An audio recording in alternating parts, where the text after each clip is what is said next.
10 de la mañana, 9 minutos. Estamos recibiendo con mucho placer a la psicóloga y sexóloga Rosana Pombo. ¿Qué tal, Rosana? Buenos días, Bienvenida. ¿Cómo están? ¿Todo bien, Rosana? Muy bien. Bien, gracias. Hoy Rosana nos va a hablar sobre creencias irracionales. El título me inquieta un poco, ¿no?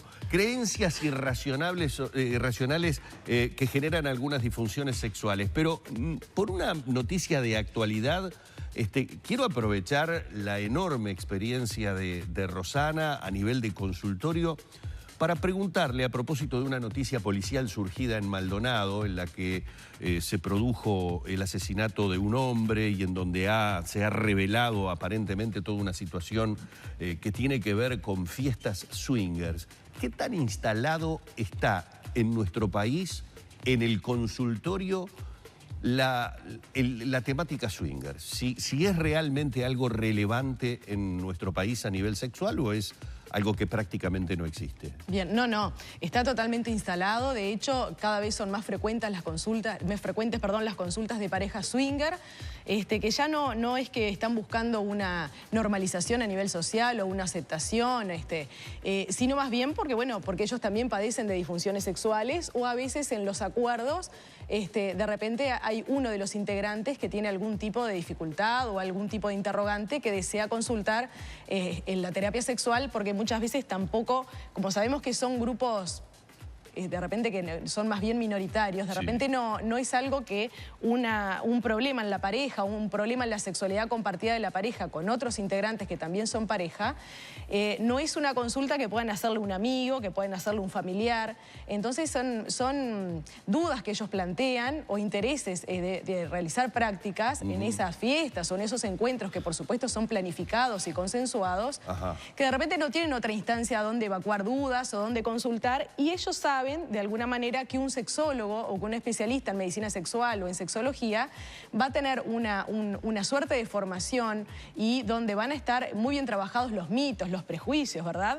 Y es una instancia donde ellos pueden animarse a consultar, que de repente con su médico de cabecera o con su psicólogo que de repente no tiene una formación en sexología, no se van a sentir tan cómodos de hacer las consultas. Pero es un tema instalado. Es un tema instalado, es un tema donde la gente ya lo empieza a incorporar como algo que es normal, que no es patológico, que no es perverso, que no implica una patología sexual, y que también tenemos que abrirnos a esas formas de vivir la sexualidad de forma diversa y que son también vividos de forma normal, de forma placentera, como decíamos, de forma consensuada, y no tendría por qué generar ningún tipo de problemática. Y de ahí entonces el tema de las creencias irracionales, que muchas veces los problemas que se generan es por cómo otras personas discriminan o cómo otras personas conciben de forma negativa, de forma prejuiciosa, esa forma diferente de vivir la sexualidad. Metiéndonos en tu columna de hoy y quedándome millones de preguntas con lo que acabas de decir con respecto al tema swinger, pero te iba a decir, una de las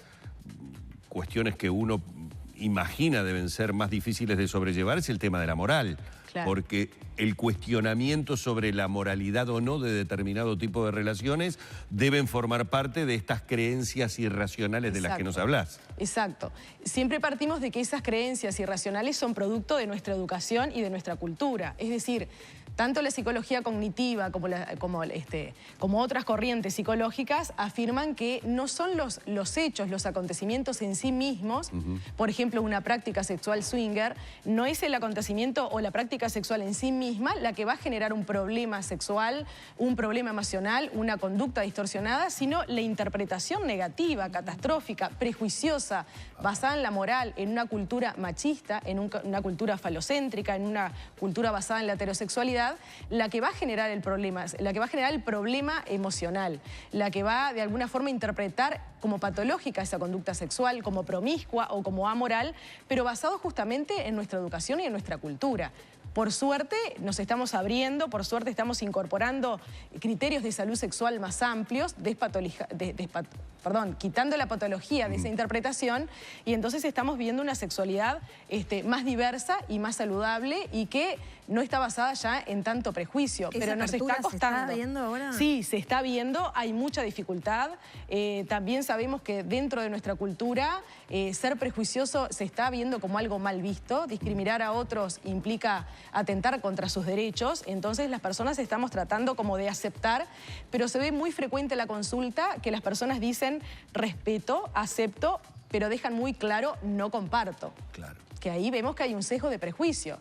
Hay mucha rigidez en nuestra forma de pensar y de interpretar la sexualidad, como decíamos, basados en un estereotipo que es lo que dicta la conducta sexual a seguir. ¿Esa rigidez tiene edades particulares o es general? Es decir, uno podría pensar, los jóvenes pueden estar más abiertos, de repente no. ¿Se puede hablar de edades en las que esa rigidez es mayor o curiosamente de repente en edades mayores, a mayor cantidad de tiempo con la pareja y de conocimiento se da una apertura que de repente en épocas más jóvenes no se daba? Bueno, totalmente. Nosotros lo que vemos en la consulta, y siempre hablamos, bueno, de las generaciones anteriores, ¿no? Las generaciones anteriores han tenido otro tipo de educación, todos lo sabemos, todos los hemos vivido, y vemos que generaciones más jóvenes empiezan como a romper con esos estereotipos, a cuestionarse esos paradigmas, y empiezan entonces a tener esa apertura necesaria para nuestra sociedad. Es decir, necesitamos también cierta rebeldía, necesitamos que la gente se empiece a cuestionar, y eso lo vemos más en culturas relacionadas a generaciones más jóvenes, ¿no? Si bien, como decíamos, también las personas mayores, si bien tuvieron otro tipo de educación, también están viviendo hoy la sexualidad de forma diferente, porque sabemos que de repente las parejas ya no duran para toda la vida como antes, donde el formar pareja, el casarse, el convivir, implicaba también una creencia basada sobre todo en la religión, de que, bueno, de que el matrimonio era para siempre y había que sostenerlo como fuera, ¿no? Vemos que las parejas mayores, estamos hablando de personas quizás mayores de 60, 70 años, que de repente están solas por diferentes motivos, por separación, por divorcio, por viudez, y cuando desean mantener una nueva relación, iniciar una nueva relación de pareja, se encuentran entonces con que esos estereotipos ya no están tan vigentes. Por ejemplo, no deberían esperar quizás a tener un segundo matrimonio para iniciar su vida sexual. Entonces muchas veces vienen a la consulta pidiendo una suerte de permiso o de habilitación o de normalización de que, bueno, de que esas conductas sexuales en realidad son saludables, tienen derecho a vivir el placer sin que necesariamente se tengan que basar en una moral estricta y rígida. Dentro de esas creencias irracionales que, bueno, presentabas, ¿de qué podemos hablar? ¿De qué estamos hablando? Como creencias más comunes. Bueno, dentro de la sexualidad las creencias más comunes son, bueno, basadas en normas o en mandatos sociales de cómo una persona tiene que tener determinado rendimiento en la relación sexual, ¿no? Una de las creencias irracionales más frecuentes, sobre todo los que estamos viviendo últimamente, son relacionados a la sexualidad de la mujer. Una de las creencias más frecuentes entonces es que la mujer que no llega al orgasmo no se siente satisfecha, no se siente plena y que entonces debe buscar ayuda para poder lograr ese orgasmo.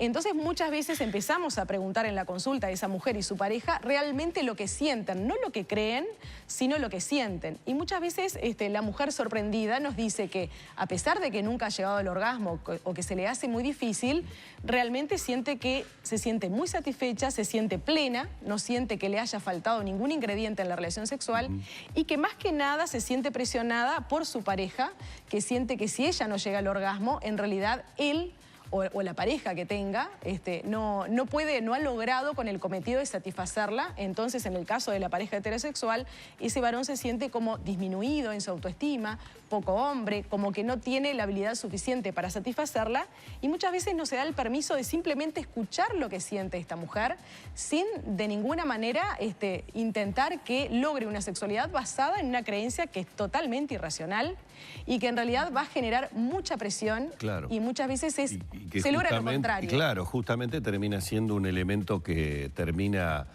coartando el buen desarrollo o el normal desarrollo de la relación. Nos tenemos que ir, Rosana, pero me encantaría que después lo vieras con la producción, porque me quedaron un montón de preguntas sobre muchas de estas cosas que hoy las vemos como una apertura, para muchísima gente es mala palabra, definitivamente, pero te confieso que me sorprendió que me respondieras con la naturalidad que se plantea hoy una situación que creí que estaba más desarrollada en otras sociedades. Por ejemplo, en la Argentina, en Brasil, en donde uno ve una proliferación muy fuerte de boliches, páginas de internet, clubes, no pensé que en Uruguay fuera algo instalado de esa manera, ¿no? Está quizás más solapada, quizás las parejas swinger no encuentran como las oportunidades que tú decías de encontrar esos espacios, pero el deseo está, y es algo también que decimos que lo que tiene que ver con el deseo sexual y las prácticas sexuales que se desean practicar no es algo que es una opción, es un deseo, es algo que se siente y las personas de alguna manera van a ir como buscando los espacios y las formas de llevarla a cabo también. Bueno, muchísimas gracias, Por favor, Rosana. un gusto, como siempre. Gracias. Así hemos estado con la psicóloga y sexóloga Rosana Pombo. Nosotros ya prácticamente estamos en el final del programa, pero tenías por ahí